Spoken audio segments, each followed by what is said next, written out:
que vamos a desarrollar es discos duros.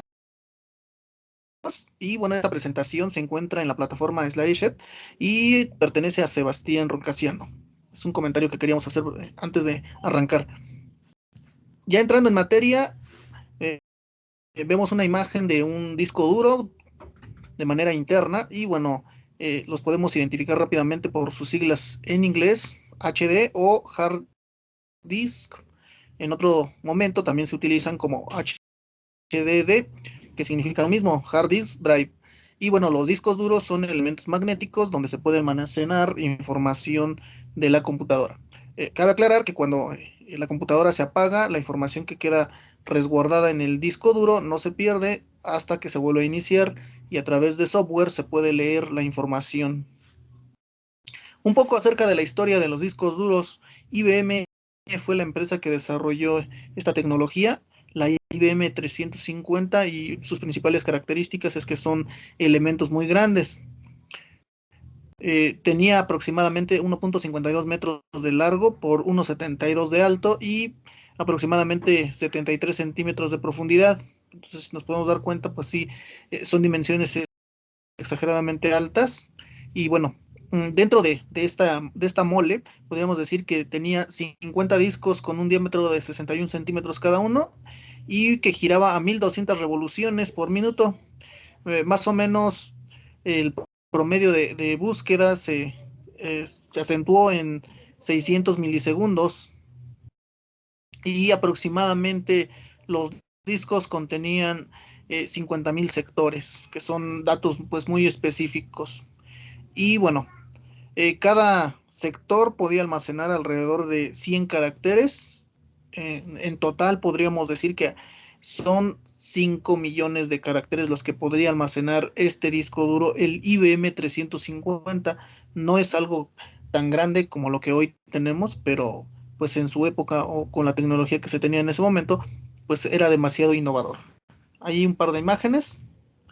Y bueno, IBM no se quedó estático, siguió desarrollando y tiene el modelo IBM 1311. En este caso se introduce la utilización de un cabezal, algo que no se tenía en el modelo anterior. Y bueno, esta característica fue anunciada el 11 de octubre de 1962. Y bueno, pues en este caso la característica también es que el usuario podía intercambiar los packs de discos y luego el modelo fue conocido como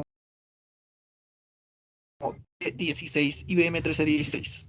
Entonces, en este modelo 1311 se adhiere el cabezal con el cual ya se pueden leer los discos y además se pueden sustituir por otros.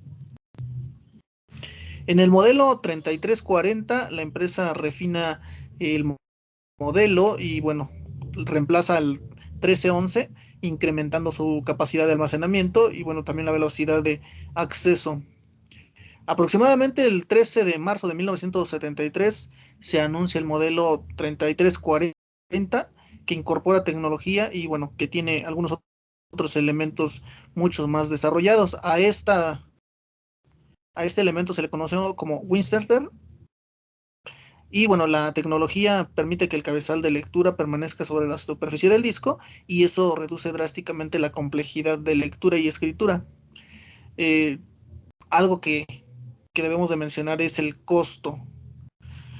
El costo en esos momentos eran pues costos muy altos comparados a los que hoy tenemos. Lo vamos a ver un poquito más adelante. Más adelante se introduce el 3380 y bueno, entra al mercado una empresa nueva conocida hoy en día como Seagate, que anteriormente tenía un nombre diferente.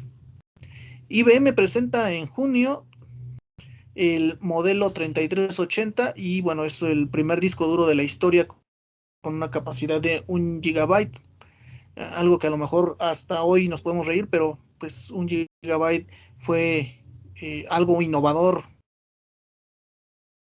ya que como podíamos ver, sus capacidades no superaban esta unidad de medida.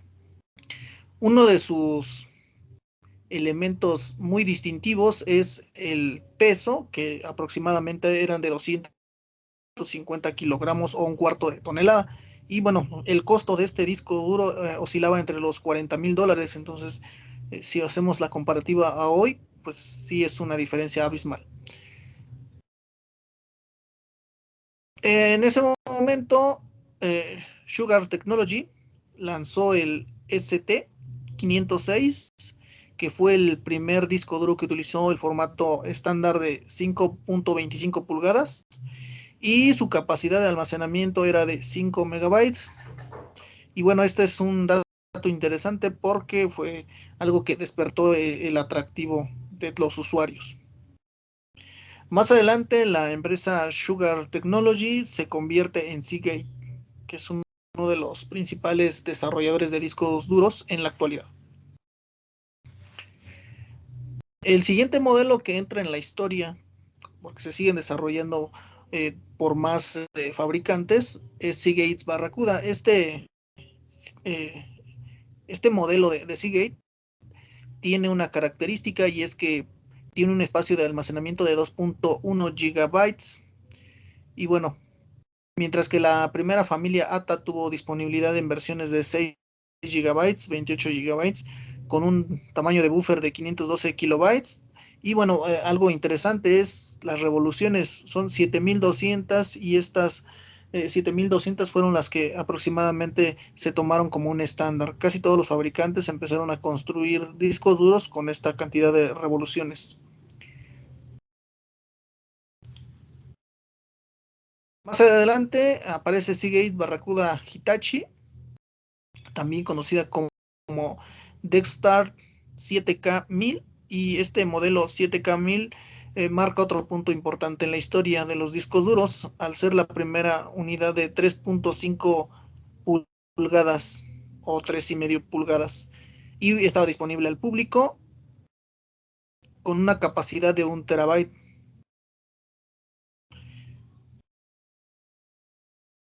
Y bueno, también mencionar que dicha capacidad llegaría a los discos de 2.5 pulgadas de la mano de West Digital, que aparece 2 años después. Aquí entra un nuevo fabricante, West Digital, que a nuestros días pues es también uno de los principales desarrolladores de discos duros. Discos duros con más capacidad en el mercado. Esto es actual.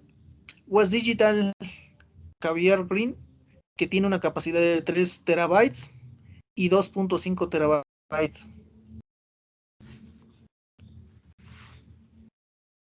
Hablemos un poco sobre la estructura lógica. ¿Qué es lo que hay dentro del disco duro? ¿Qué es lo que pretenden desarrollar de manera interna? No en hardware, sino algo más en la cuestión de software. Dice que dentro del disco duro se encuentra el registro de arranque principal, también conocido como Master Board Record, o en algunos casos se menciona como MBR. Este MBR es el bloque de arranque y contiene la tabla de particiones. Los discos duros necesitan colocar un sistema de archivos para poder ser utilizados, y este MBR es de lo que se encarga. En pantalla, algunos elementos que forman parte de un disco duro: la tapa superior, que nos permite proteger la base para poder solventar la estructura del disco duro; los platos, un motor, un electroimán, la tarjeta de circuitos, la alimentación, el brazo, el cabezal, el imán, tornillos. Eso básicamente es la estructura que hoy día cuenta un disco duro. Algunas características: el disco duro es electromecánico o mecánico eléctrico, ya que posee componentes como motores, bobinas y ejes que utilizan elementos electrónicos para realizar la función de grabación y borrar datos. Para esto utiliza pulsos eléctricos que afectan la parte magnética de sus platos. Por su delicada estructura, los discos duros son herméticos y, al estar sellados de esta manera, evitan el paso del polvo o las impurezas que puedan estropearlos. En la capacidad se han ido aumentando bastante, desde megabytes hasta incluso terabytes. Son muy frágiles ya que siempre están girando sus partes, es muy sensible al movimiento y esto podría ocasionar el roce de, de las cabezas lectoras.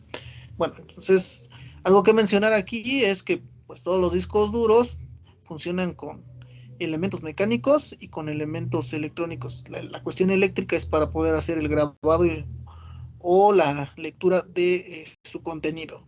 Y que además son frágiles, que no pueden ser tocados directamente. Desde el momento en que se abren pueden sufrir modificaciones en su comportamiento y tener algún problema mecánico o eléctrico.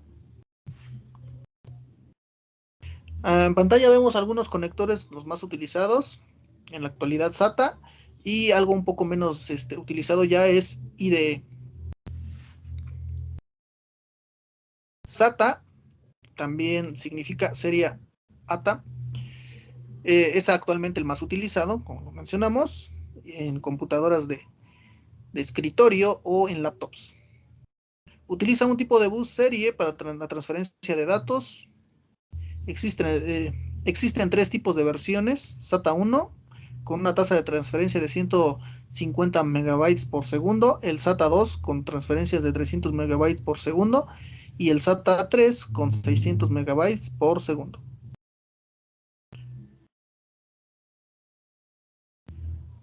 Los SATAs permiten conexión en caliente, lo que significa que pueden ser conectados sin que el equipo esté apagado o que se vuelva a reiniciar, de tal forma que pueda ser detectado, como si se tratara de una USB. El conector ID, que significa Integrated Driver Electronics o ATA Advanced Technology Attachment. Este fue desarrollado en el 2004. Es una interfaz versátil y bueno, fue utilizado durante algunos años. Y bueno, el cable ID o el conector ID puede conectar hasta dos dispositivos en un solo bus y puede ser configurado como esclavo, master o cable select. La primera versión ATA 1 posee una tasa de transferencia de 8 megabytes por segundo y más adelante llegó hasta 166 megabytes por segundo. El funcionamiento. Un disco duro guarda la información en forma binaria. El brazo sobre el que están los discos o platos tiene una cabeza en la punta y es el que se encarga de hacer la lectura. La cabeza es un material ferromagnético envuelto en alambre. Al pasar por las secciones magnetizadas del plato, mide los cambios en la dirección de los campos magnéticos. Y es así como la magnetización se produce: un pico de voltaje. Si es negativo o positivo, se representa como un 1 o un 0. La cabeza queda muy cerca de los platos, pero nunca llega a tocarla. En las unidades antiguas quedaban a 10 nanómetros y en las modernas a 5 nanómetros entre la cabeza lectora y el plato. O sea que a lo que se refiere es que hay prácticamente nada de separación, pero nunca se toca.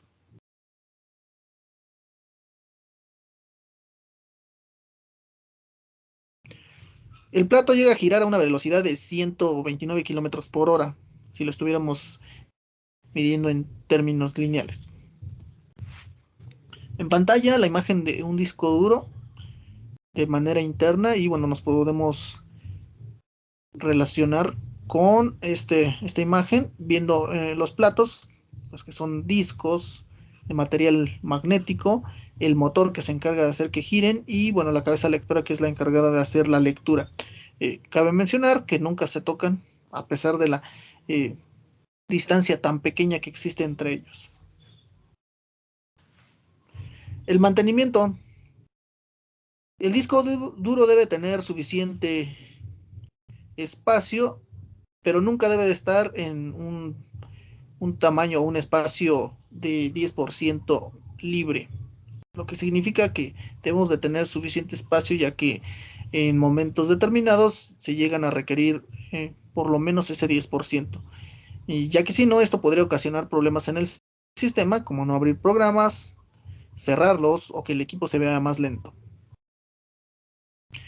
En el sistema operativo hay una opción que es ScanDisk o CHKDSK, que ayuda a reparar algunos de los sectores dañados del disco, borrando clústeres perdidos o que estén asociados con algún archivo. En caso de que se sufra algún golpe o fallo de energía o daño en una pequeña parte, el ScanDisk copiará la información que puede haber ahí y lo alojará en una parte del disco que sí funciona.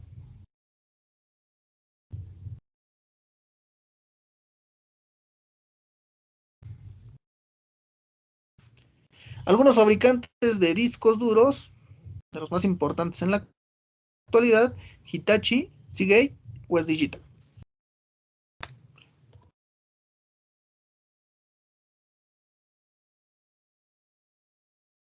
La tasa anual de fallo aparece Seagate, aparece West Digital y Hitachi. Aunque Seagate tiene mayor tasa de pérdida o de fallas, sigue siendo uno de los elementos o una empresa que sigue desarrollando. En la actualidad también hemos encontrado nuevos discos duros, algunos de ellos los externos, que ya los podemos transportar en nuestro bolsillo, y los de estado sólido, aunque los de estado sólido no tienen gran capacidad de almacenamiento, pero sí son mucho más rápidos. Nuevamente algunos elementos del disco duro. De lo más sobresaliente, el donde se guarda la información, que es la zona en tono azul y dice archivo guardado. Algunos datos curiosos al respecto de los discos duros, y dice al principio eran exclusivos para uso militar o gubernamental, luego se fueron abriendo paso en las empresas más importantes del planeta, después lograron un lugar entre los ordenadores de escritorio, fueron un lujo, una opción y ahora una necesidad innegociable. Aunque se les nombre discos duros, no tienen discos en su interior. Su mejor uso es servir para que el sistema operativo y las aplicaciones. Y bueno, con eso estamos cerrando esta presentación y espero que revisen los detalles. Que todos estén muy bien. Buen día.